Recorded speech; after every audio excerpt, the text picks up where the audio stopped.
नमस्कार दोस्तों, मैं एस्ट्रोलॉजर सचिन स्वागत और अभिनंदन करता हूं अपने सभी प्रिय दर्शकों का। 22 तारीख से लेकर 28 तारीख के मध्य में यानी आने वाले 7 दिन आपके लिए कैसे होंगे, ये मैं आपके समक्ष लेकर आया हूं इस राशिफल में, यानी साप्ताहिक राशिफल। यह जानकारी चंद्र राशि और नाम राशि पर आधारित होगी। इस सप्ताह में आपका जन्मदिन है, आपकी शादी की सालगिरह है, आपको बहुत-बहुत बधाई। तो आइए जानते हैं आने वाले 7 दिन आपके लिए कैसे बीतने वाले हैं। कुछ उपाय बताऊँगा, कुछ तरीके बताऊँगा इस सप्ताह को बेहतर करने के लिए, उसके लिए पूरा वीडियो देखना आवश्यक होगा। आप लोग चैनल को सब्सक्राइब करें, बेल आइकन के बटन को दबाएँ, फेसबुक और इंस्टाग्राम पर हमें फॉलो करें। तो आइए बात करते हैं आपकी राशि की।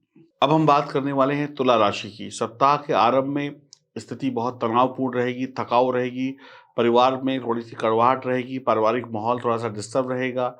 आपकी कार्यकुशलता, आत्मविश्वास और स्वास्थ्य पर असर पड़ेगा। माता की सेहत को लेकर आप चिंतित रह सकते हैं। कई प्रकार की कठिनाइयों के बावजूद आपको धैर्य बरकरार रखते हुए आगे बढ़ना होगा। शेयर बाज़ार, जुआ, सट्टेबाज़ी से बचना होगा। जोखिमपूर्ण कार्यों से, बुरी आदतों से दूर रहना होगा वरना भयानक हो सकती है स्थिति। आपकी जो आय प्राप्ति है, अगर उसमें आपने बुरी आदतों को डाला तो आपकी कमाई ज़ीरो हो सकती है, यानी इधर-उधर खर्च हो सकती है। आप अपने बच्चों के प्रदर्शन से खुश रहेंगे, आपके बच्चे आपकी बहुत मदद करने वाले हैं। आपसी समझ होगी परिवार के सदस्यों के बीच में। आपके अपने बच्चों की अच्छी समझ से आप काफ़ी कष्टों से बच जाएँगे। भावनात्मक संबंधों में यानी प्रेम संबंधों में सोच समझ कर बातचीत करिएगा। बोलचाल में अभद्र भाषा का प्रयोग रिश्तों में, प्रेम संबंध में, दोस्ती-यारी में भारी पड़ सकता है और आप किसी परीक्षा प्रतियोगिता, ऋण, मुकदमेबाजी या रोग में फँस सकते हैं। ध्यान रखिएगा और हर मुद्दे में निपटने में आपको थकान और पैसे का थकान लगेगी शरीर से, पैसे जाएँगे अलग और अनुभव करेंगे कि आप बहुत पीछे चले जा रहे हैं, छोटी-सी गलती की बड़ी सज़ा भुगत रहे हैं। यात्राएँ अचानक से आ सकती हैं और खर्चे बढ़ सकते हैं। 24-25 तारीख को समय थोड़ा ठीक है, थोड़ा आप खुश रहेंगे, मनोरंजन करेंगे, काम-धाम आपका ठीक चलेगा, बच्चों की पढ़ाई-लिखाई समय पर हो जाएगी जैसे-तैसे। लक्ष्य के प्रति एकाग्रता आपको बनाए रखनी होगी, उन्नति के पथ पर तभी आप आगे जाएँगे, जब आप अपने लक्ष्य पर केंद्रित होंगे, इधर-उधर नहीं देखेंगे, सीधे अपने टारगेट को टारगेट करेंगे। पैसा नौकरी में कमाने में आपको अपना टारगेट पूरा करना पड़ेगा, आपके ऊपर सीनियर का दबाव बना रहेगा। 26 तारीख को समय थोड़ा-सा अच्छा है, कुछ प्रॉफ़िट हो सकता है, कारोबार में आप अपनी मेहनत से कुछ अच्छा करेंगे।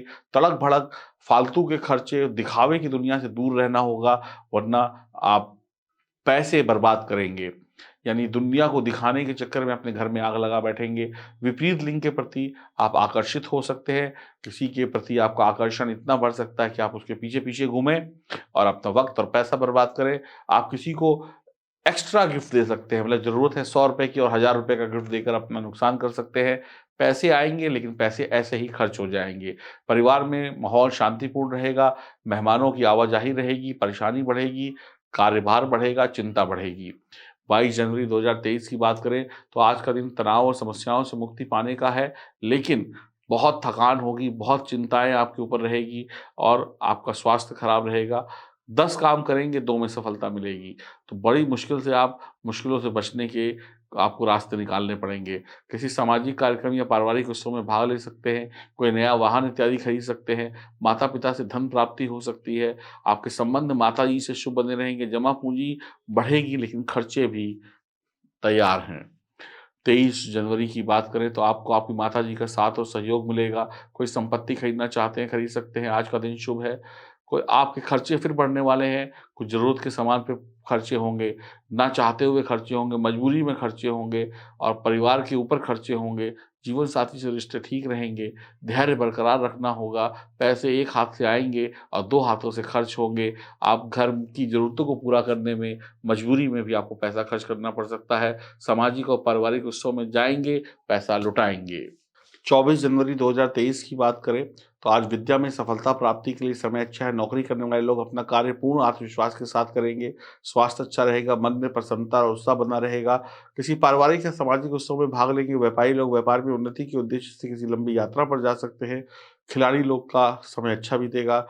आप बहुत अच्छा प्रदर्शन करेंगे, मान-सम्मान पदक जीत सकते हैं। 25 जनवरी 2023 की बात करें, विद्यार्थी अध्ययन में रुचि लेंगे, प्रेमी युगल जोड़ों के लिए आज का दिन सौभाग्य का रहेगा, व्यापारी लोग अपने व्यापार के लिए बहुत अच्छे निर्णय ले सकते हैं, नौकरी में आपका दिन सामान्य है, आप सट्टेबाजी में निवेश कर सकते हैं, आज का दिन ठीक-ठाक बीतेगा, स्वास्थ्य उत्तम रहेगा, स्वयं को ऊर्जावान महसूस करेंगे।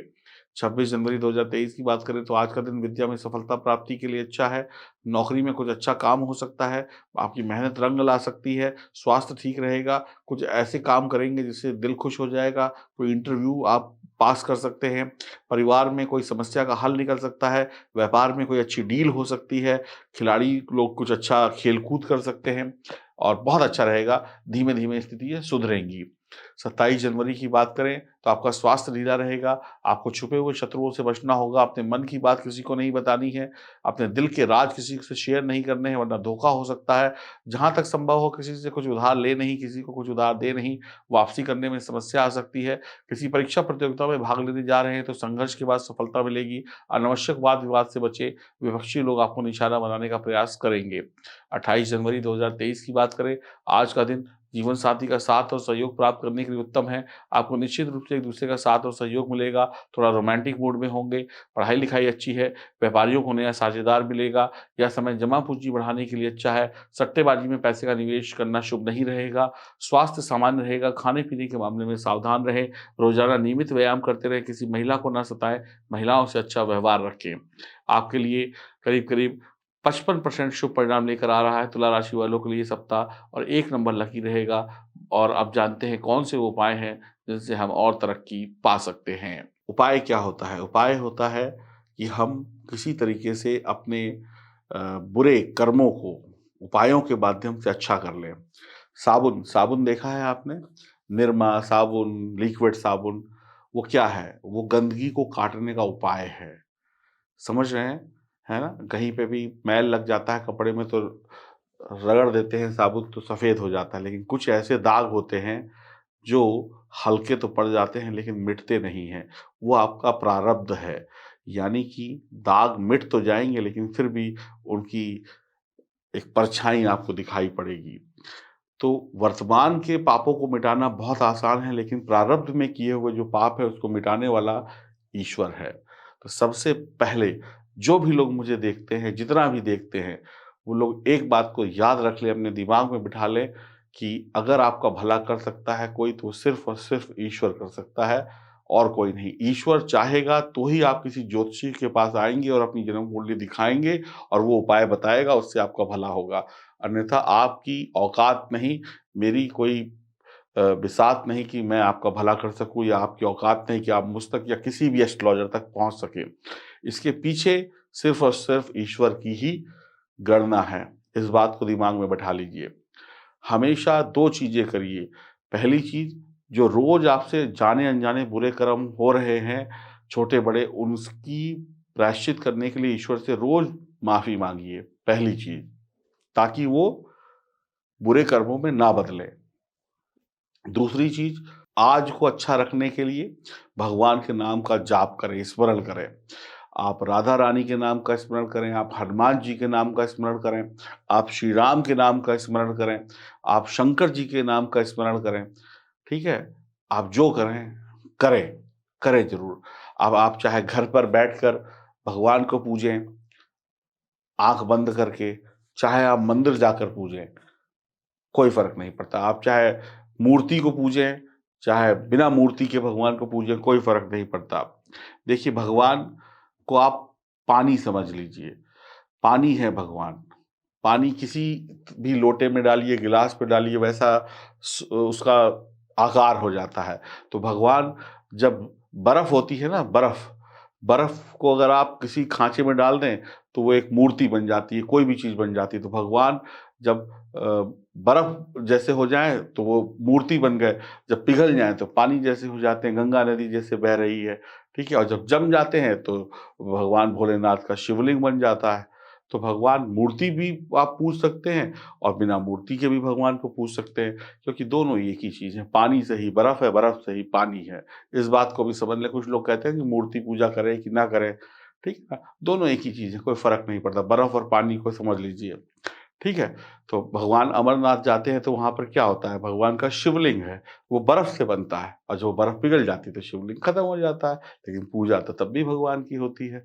तो इस बात को समझें और जिस भी भगवान की पूजा करें, जो भी भगवान हो, उससे सिर्फ़ 2 ही चीज़ माँगे कि जो मुझसे जाने-अनजाने गलतियाँ हुई हैं, उसके लिए मुझे माफ़ी दो, प्रायश्चित करवाओ और मैं आगे कोई गलती ना करूँ, इसके लिए मुझ में शक्ति दो और अपनी भक्ति दो। जब तक आप ये नहीं कर पाएँगे, तब तक आप एक तरफ अच्छे कर्म करते जाइए, दूसरी तरफ बुरे कर्म करते जाइए, तो भई कैसे तराजू बैठेगा? तो करना तो पड़ेगा। बाकी ज्योतिष का काम सिर्फ़ एक ही है, आपको सही मार्ग दिखाना। और ज्योतिष के मार्ग पे वही व्यक्ति चल सकता है जो ईश्वर में विश्वास रखता है, क्योंकि ईश्वर जब चाहेगा तभी आपको किसी अच्छे ज्योतिषी से मिलवाएगा और आपके जो बुरे कर्म हैं उनको खत्म कराने के लिए कोई ज्योतिषी उपाय बताएगा। तो करने वाला सब कुछ ईश्वर है। आपके करने से अगर कुछ होता आपके करने से अगर कुछ होता तो आप अब तक कर चुके होते, किसी से पूछते नहीं। आपके करने से कुछ नहीं होता है, इसीलिए आप ईश्वर में विश्वास रखते हैं। आप ऐसा भी स कह सकते हैं। तो आपके कहने से या करने से कुछ नहीं होता। अभी सोच लीजिए आप। आप एक बार आपको अगर यकीन ना हो तो आप अभी सोच लीजिए कि कल आप अमेरिका में जाके सबको हिला देंगे, अमेरिका हिला देंगे। सोच लीजिए या आप अमेरिका छोड़िए, आप अ, घर के बाहर जो गली के बाहर जो कुत्ता होता है ना, आप अगर उसके बारे में भी कुछ सोच लें कि मैं इसको ये करा दूँगा, तो आप वो भी नहीं करा पाएँगे। तो जो कराएगा वो ईश्वर कराएगा, तो एक इंसान की कोई हैसियत नहीं होती जब तक उस पर ईश्वर की कृपा ना हो। तो ईश्वर की कृपा माँगिए, ईश्वर से भक्ति माँगिए और ईश्वर से बोलिए कि मेरे बुरे कर्म कम करो और मेरे अच्छे कर्म बढ़ाने के लिए अपनी भक्ति दो। तभी इस सृष्टि में बेड़ा पार होगा, अन्यथा बीच में लटकते रहेंगे। नमस्कार।